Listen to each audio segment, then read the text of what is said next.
Good morning, good evening, good afternoon, everybody. I am back. I've had a week off and it's been absolutely fantastic. Trying to keep up with everything that is parenting. My son is growing so quickly. I don't even know what to do. He was walking, he was crawling. I mean, he's learned how to crawl last Sunday, and by the end of that week, he was pulling himself up on things. He's climbing up on top of us. Like changing him is always an adventure. I don't want to say it's a nightmare because it's actually kind of fun, but it's just life's just flying. And parents talk about this all the time, and I thought it would be quick. I didn't realize, and now I'm just like everything just seems to be moving 100 miles an hour. So I had a week off, and I'm super grateful for it. Managed to try and get on top of things a little bit. I felt like everything was just piling up left, right, and center, but it's come alongside some good shifts, some good moves forward, some progressions in the direction I want to go within my life. Helping people, creating more, speaking about a mindset course that's coming well underway, and having this podcast, and really trying to find some time to allocate towards these things and some of the big projects that I've been working on. So I'm super grateful for that. Today, I'm also extremely grateful because I have some Vegemite toast, and I'm Australian and I love Vegemite, but not being in Australia, I don't get it very often. So my family brought some over when they came ages ago, and I found a jar in the back of the cupboard that they brought. So I'm stoked with that. Getting some Vegemite in. Always a good morning when you can start with Vegemite. Other than that, I'm actually really great for different cultures. It got me thinking, different cultures, different environments. Like I really have taken for granted how lucky I am to have lived in more than one country, and not only just more than one, but 5 different countries with 5 different cultures for more than 6 months at a time. This has given me a really good understanding of the way different people work and the way different people think, and it really opened my eyes up to the fact that, we are all so different, but we are also the same. Our core values and beliefs at the inner as humans are very similar. And this comes back to some of the primal fears, is something I'm going to talk about either at the end of this week or next week. I was researching a bit about some of our primal fears. And as you know, when we talk about trading, we talk about fear or greed. And I think some of us have a lot of childhood stuff that we can dredge up and figure out why we do a lot of the things we do. But also there's a certain level of primal instinct that we all have in us from well back in evolutionary times. And I think it's really interesting to look at the way these primal fears and the way that our let's say more animalistic traits can actually still refer to some of the behaviors. Now we have learned over time to grow conscious and morals and justice systems, etc., to negate a lot of these behaviors. But at the core roots, we still all have these within us. And so this is something that I want to delve into a little bit later in the week, but it's just something that really was brought to my attention. And being someone who's traveled a lot, I really was able to relate it to different cultures. I'm super grateful for that, super grateful for the experiences I've gotten over these years and what's to come. And I'm super grateful for everyone being back here, straight back after a week. And the great bunch of you that are always here, every single morning, learning with me, growing with me, are here again. And I love it. So I'm just going to go through some of the gratitude in the chats here. So glad to see a smiling face, Jake. Thank you. I really appreciate that. I missed you too.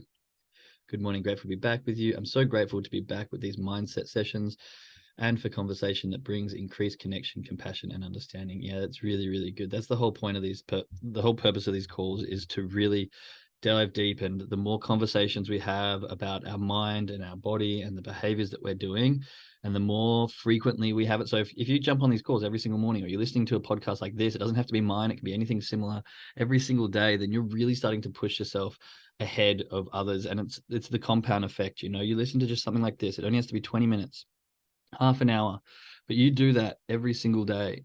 At the end of the week, you've listened to, depending if you're including the weekends, but a couple of hours more, a couple of hours more mindset. You do that over a month, you're getting to really add up like 10, 20, 30 by the end of the year, almost like a whole week's worth of just listening to mindset stuff. And this gradually brought into your life over time just builds layers and layers. And I was talking to a friend on Saturday night actually about this exact thing, where you learn certain aspects and then you go away and you learn different things. But then when you come back to something that you've learned before, you can see it with a different reference. You can see it with a different frame of mind, a different perspective. Okay, I've spoken about this previously on the podcast as well. It's like reading a book. You can read a book once, and then you can go away, learn a whole bunch of information, come back 2 years later, read it again, and you're like, whoa, this is actually what the writer was meant by when he said XYZ. Oh, I didn't realize this undertone. I didn't realize these other things that were involved in the message that he's trying to convey to the reader. And I think it's really important when you're reading books, especially like self-help, mindset, all this sort of stuff. Are you reading it to tick it off the list? Like, yep, I read that book, tick it off. Or are you reading it to really take in all the information and to really study it and learn it? Because if you're reading it to study and learn it, you can read it 2, 3, 4 times, 5 times and still take something away. I've got friends who are like, yeah, I've read that. And they just, I think I've spoke about this before as well, where they just don't want to listen. If you've got a point or your point of view about the same topic they've heard, they're like, yeah, I've heard that. I know that. And this is really like a cup full kind of person. Now, if you're trying to learn and grow and develop, you need to have an empty cup so you're willing to take stuff in. If you've got the mindset of like, yeah, I know that, I know that, I know that, I know that, it makes it really hard to shift perspective or to unlearn bad habits and relearn good habits. If you're coming at it with this attitude of like, I've heard this, I know this all the time, then you're not leaving any room for growth. You're not leaving yourself in that growth mindset. You're really in a fix. Like, I've heard that, I know that, there's nothing more to learn. And we really want to check our egos when we're learning things and seeing, hang on, what is my attitude towards this? Am I open? Sometimes I've heard someone come up to me and they will tell me something that I know very, very well. And I'll sit there and listen and just see. And I'm not seeing if they're right. I'm not seeing if I know everything they've got. But what I'm seeing is there something new? Like, I know this very well, but is there something that I've missed? Is there some kind of perspective or some point of view that you can present to me, and the same thing that I know really well that can help me grow and develop my understanding even further? Bruce Lee's book that I'm reading at the moment, they talk about become a researcher. So even if you know all the stuff, research more. If you've got no idea, then research. Don't be like, oh, I don't know anything about this, I'm shutting off. Ask questions, find out, be engaged, dive deeper. Whether you know something or don't, it's really important to have that open-mindedness to learn something new. Okay, completely went off on a tangent there, but let's go continue on through these gratitude. So this is why I love doing gratitude, because they just fire my mind off onto new messages that I've been thinking about. I woke up 1 minute before my alarm. Love it when this happens. Yes, that's such a good feeling. Hasn't happened to me a lot lately because I got the baby, but it's such a good feeling. Did my devotion affirmations, read through my trading plan, and got in a trade according to my rules. Yes. And sat patiently for an hour as it did its thing. Took a lesson, but followed my rules, so it was a win in my mind. I am so grateful for the growth I'm experiencing thanks to this group and your mindset coach. Oh, I'm so glad to hear that. That is awesome, Judy. Like, I tell this to people all the time. If you take a lesson but can see it as a win because you followed your rules, you are winning. Honestly, during this mindset course that I'm creating, this is trading. Learn a strategy, write a trading plan, understand risk management, follow your trading plan to a T. That is it. That is all you need to do. Simple as that. Problem is, most people cannot follow their trading plan. And that is where trading psychology comes into. Why can you not follow your trading plan exactly as it's laid out? What is it inside you? What emotions do you have? And this is the whole of trading psychology. This is the whole of my mindset call, is to get people. Some people can come in here, they can write a trading plan that works, they can follow it, and they can make money very quickly. Some people come in here, they refuse to write a trading plan, step 1 issue. Then they write a trading plan that's half-assed, step 2 issue. Then they can't follow that trading plan at all, step 3 issue. Okay. And the reason they can't do those 3 things is because they've got emotional stuff. They've got other things going on. They've got preconceived ideas from childhood. And that is what trading psychology is all about. And then managing it the second half. Okay. So if we can figure those things out, then we're definitely getting closer to being successful traders. And if you can follow your rules as you have done, Judy, that's awesome. Big high five to you. Grateful for new experiences and amazing support and always moving forward. Grateful to be able to return to family connection. Oh, I love that perspective on listening to others on something you'd think you know already. Yeah. We really want to have this empty cup philosophy where we're, no matter what it is we're talking about, we keep our mind open. Okay. So today, I was speaking with Kristine, and the week before, maybe it was 2 weeks ago now, we spoke about these 3 questions to understand ourselves to a deeper level. I went through my 3 questions and my answers and spoke a little bit about how I can learn from that and what I can take away and how I can understand myself, and with that, what I can do to better myself.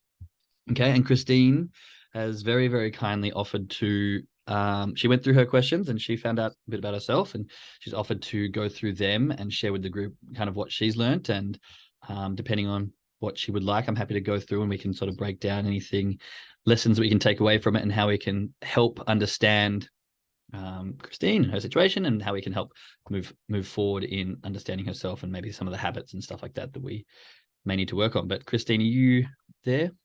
Yeah, for sure, you bet. Perfect. Well, yeah, if you just want to take it away, and if you could read through the questions and then give the answers as well, because Yeah. So, like, first of all, for anybody who hadn't done that exercise a couple weeks ago of answering the questions of what's your greatest fear, what are my passions, and who is my hero, I think, or who's one of my greatest heroes was the three questions.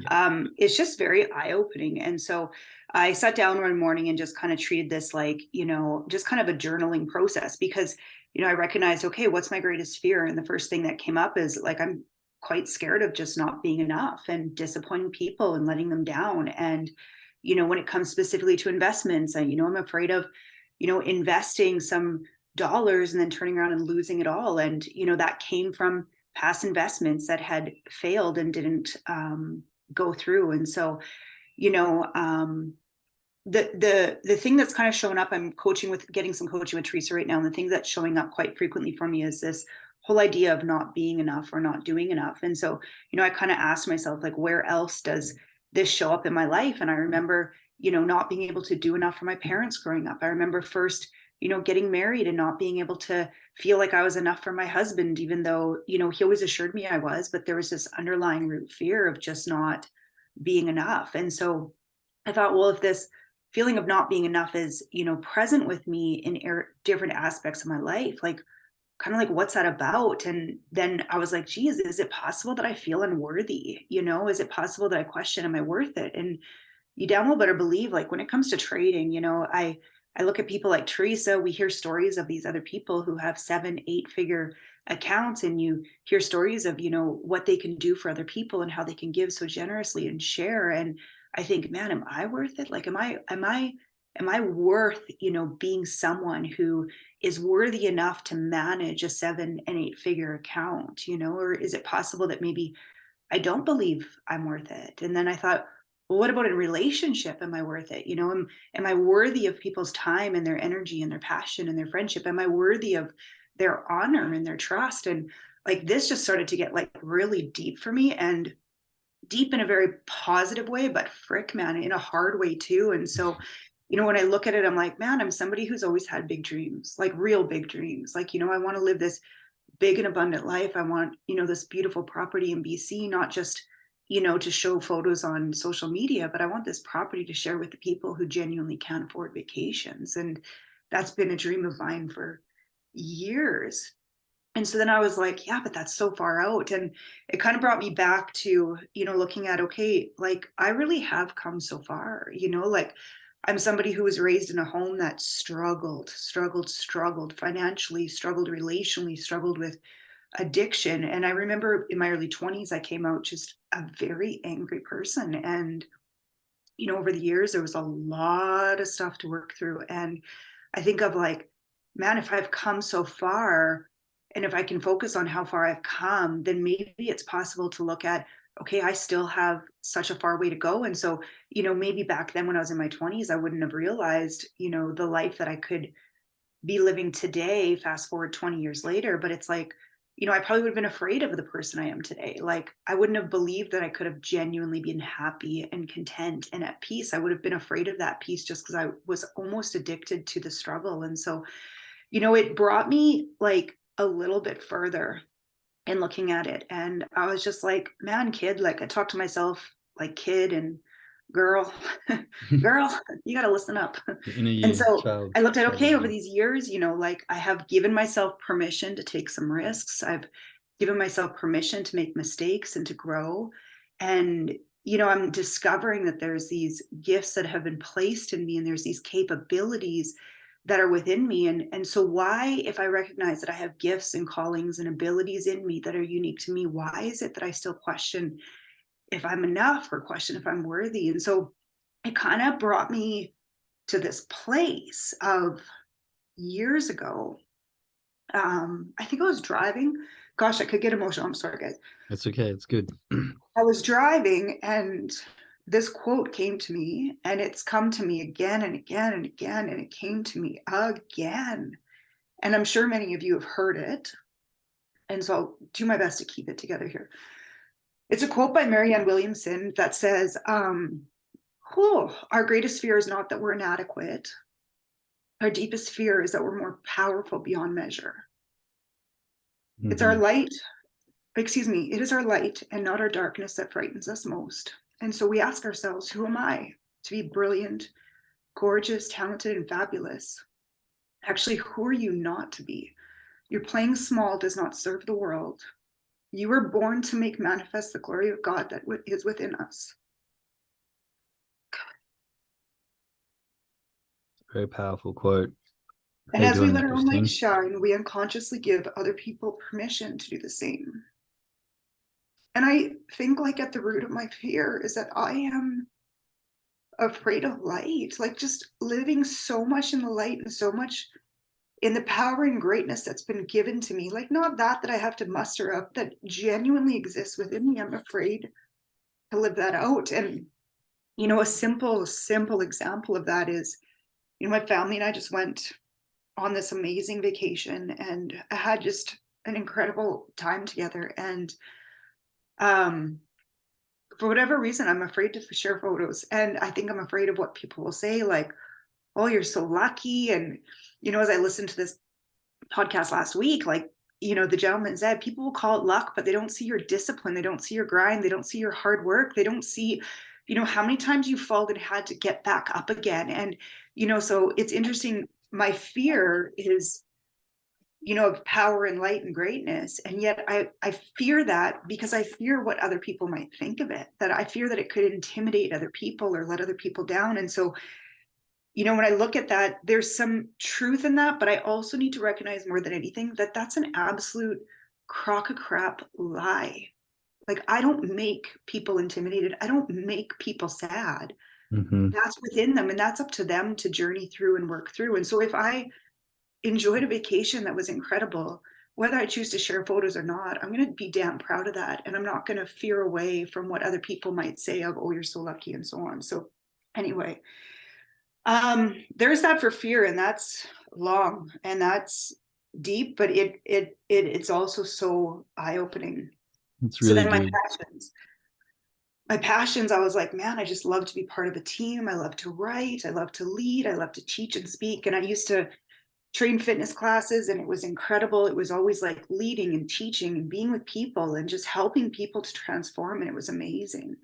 I for years and before COVID was part of an incredible team at church, and I just served and poured in, and that was incredible. And in part, COVID, it didn't cause me to step back, but I genuinely did step back a lot, and I haven't stepped back out again. And so I feel like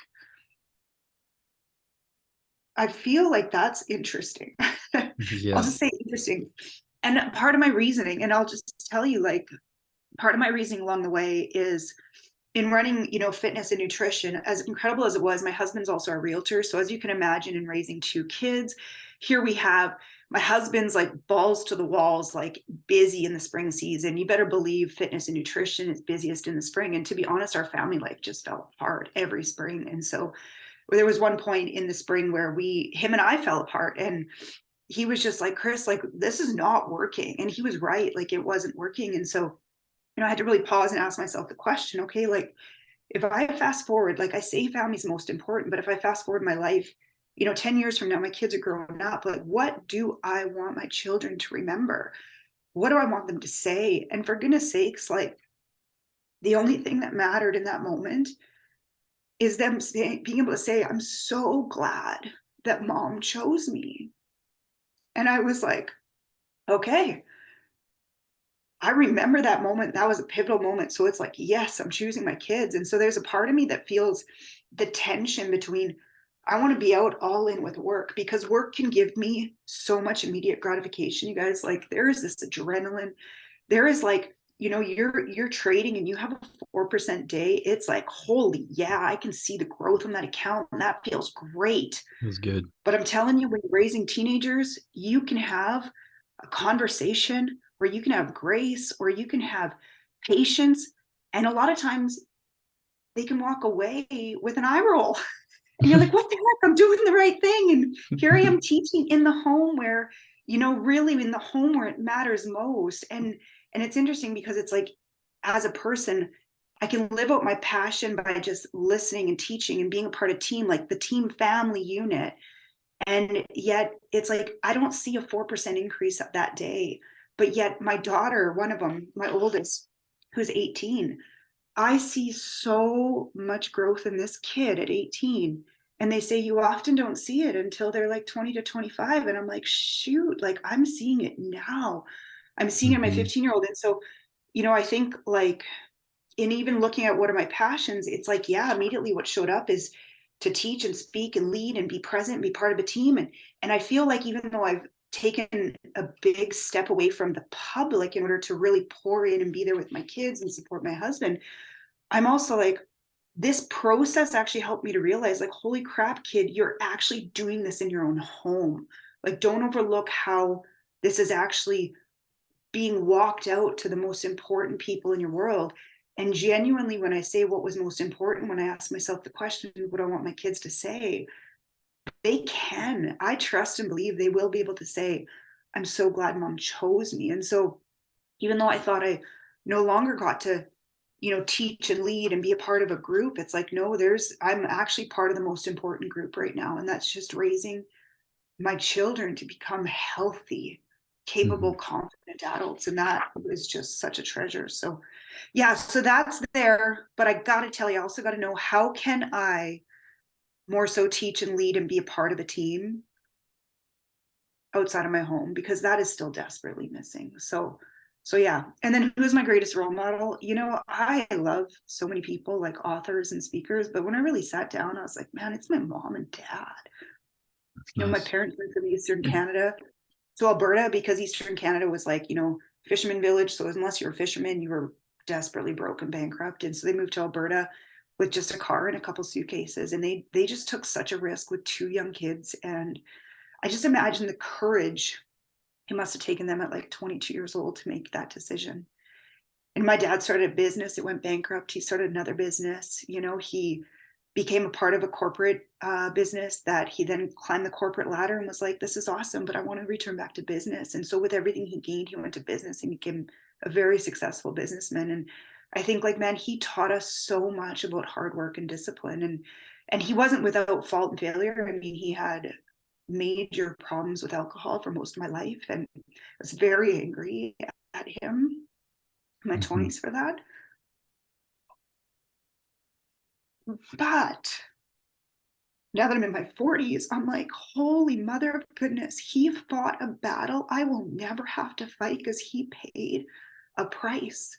And I'm telling you, my brother, sister, and I are all free from that level of addiction, or any addiction of that kind, because he paved the way. So even though I was mad of the failure and the letdown of, him trying again, I'm also like, damn it, he paid the ultimate price in that area. And so I'm very thankful for that. And then my mom, I got to say this really quickly, she was so faithful and loyal. No matter what struggles they had, she just continued to show up for him. And that level of faithfulness and loyalty, I'm just like, man, that is without measure. She taught us so much based on her just continuing to stand with him and support him and help him to get through it. And maybe he would have never gotten through if it wasn't for her. Maybe he would have, but she was an amazing woman. So that's a lot, I That's know, but this great. process has been so valuable. And yeah, so thank you.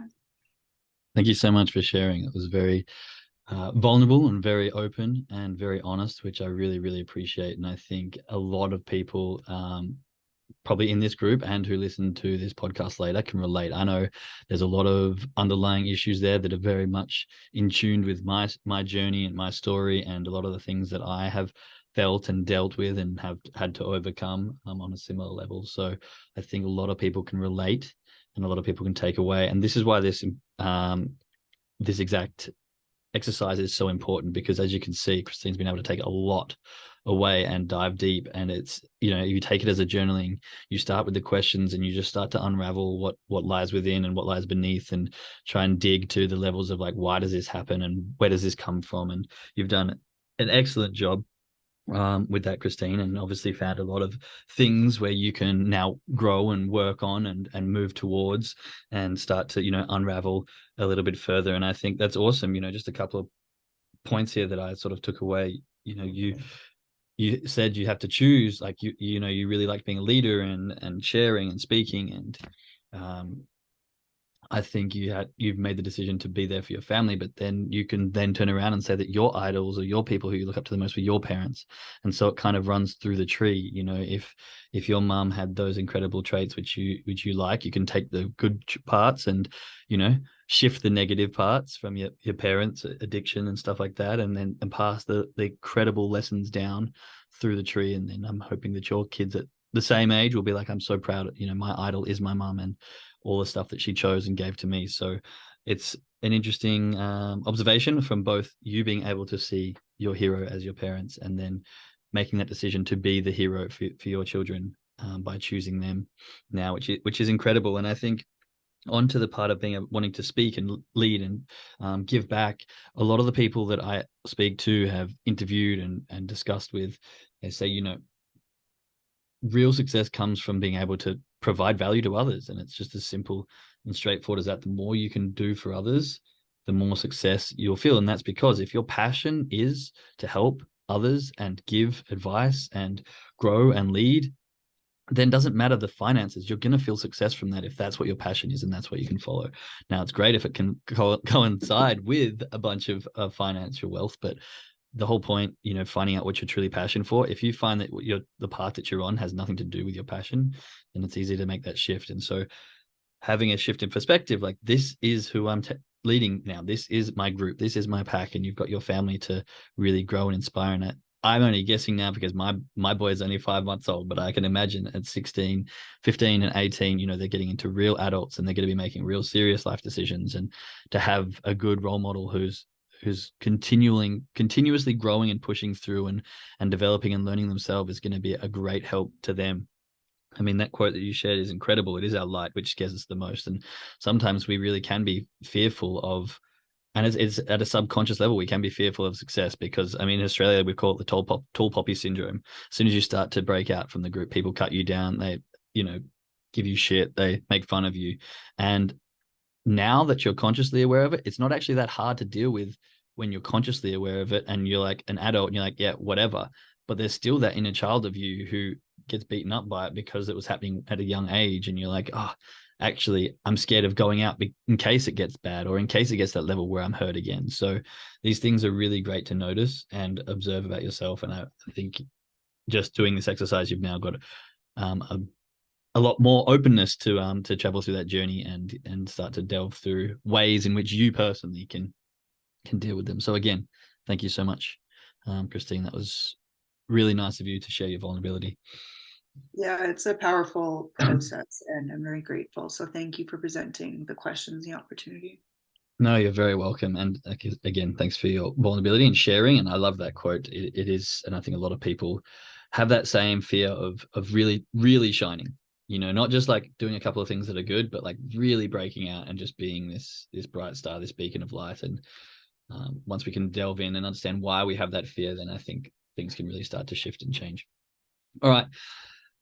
If anyone else in this group goes through and does that exercise and would like to share and we can go through some things, then they are more than welcome to send me a message and we can find a time. We'll be jumping back on Thursday. I'll be going through a couple of things that I had planned for this week. We might jump into the primal fears this week or maybe next week. But for everyone else listening on the podcast, if you're not here live, I shall see you Thursday. And to our traders, let's go jump over now. We're running a little bit late, but it was very, very, very worth it. And we'll see if we can catch some points for today. All right. Love you all. Thanks, everyone. We'll speak to you again. Bye.